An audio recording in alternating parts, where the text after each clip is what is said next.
Alright, hello everyone, it's Pig Puncher, and welcome to a brand new video, and today I want to talk about something that I've brought up a few times in my streams, but I haven't made a dedicated video on, and I've been wanting to do that for a while. So I'm going to be talking about how capitalism is ruining gaming, how it's ruining the gaming industry, how it's affecting gaming communities, and just how overall, if you are a gamer, if you're someone who plays video games and enjoys them, you should be against capitalism. So if you play video games or hang out in gaming-related circles, you've probably heard people complain about a few of these things. Loot boxes, games that aren't complete without you buying extra DLC, copy-pasted yearly sequels like the Call of Duty games, microtransactions in games that already cost $60 to buy, a general lack of creativity, just games that are another third-person adventure game, platform exclusives, overworked devs like the Fortnite devs who work, I believe it's like 70 to 80 hours a week to get each weekly update out, and just overall anti-consumer practices that we see in the gaming industry. Don't get me wrong, I see gamers complaining about these things a lot. Like, they make memes and jokes about it too, talking about how EA is money hungry and how they act in ways that are super anti-consumer. I mean, well, yeah, EA is the #1 culprit of this, but Ubisoft is probably like a close second. If you're a gamer, you know about these things. These are problems that everybody is upset about.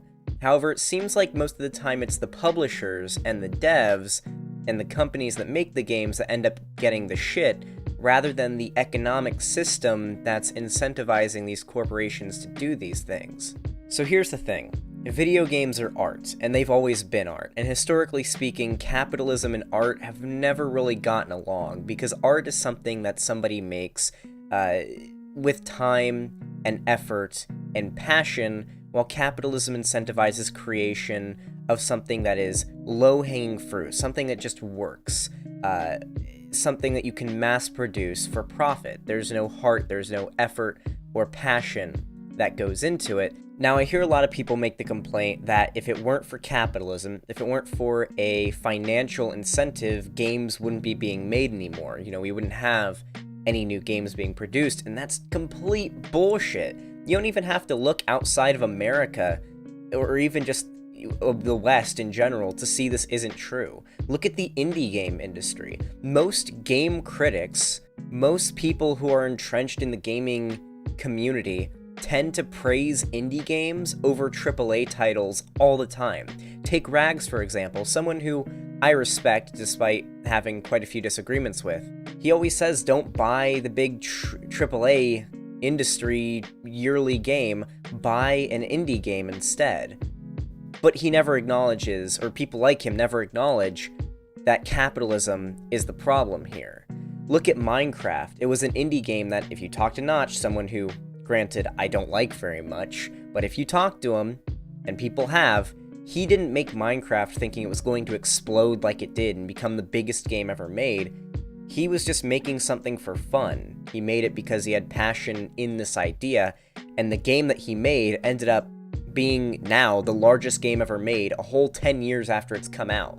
It's very clear that when you put effort and passion into a game, into your art, it ends up being higher quality than, well, these AAA titles that we see that are churned out by corporations, because capitalism encourages them to make garbage. So I think the reason why a lot of gamers don't want to criticize capitalism is because the gaming community has been moving pretty far right and becoming pretty conservative lately. And when I say far right, I mean from center, not like alt-right. Granted, there's the whole gamer word thing, and a lot of gamers are pretty bigoted, but I'm not going to shit on gamers too much. This is a video that is supposed to help the gaming community.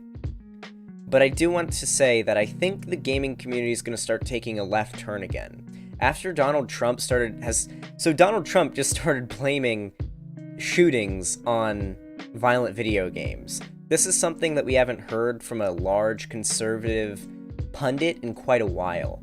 I think that a lot of young gamers have been around in a time where Obama was the president, the only president they were alive to know, or at least that they were old enough to remember knowing. And so now that a conservative is in charge, they're starting to realize how shitty that is. Blaming video games for violence, tariffing parts for PCs and for consoles, you know, the economic system that they support being the thing that causes all the problems in the gaming industry.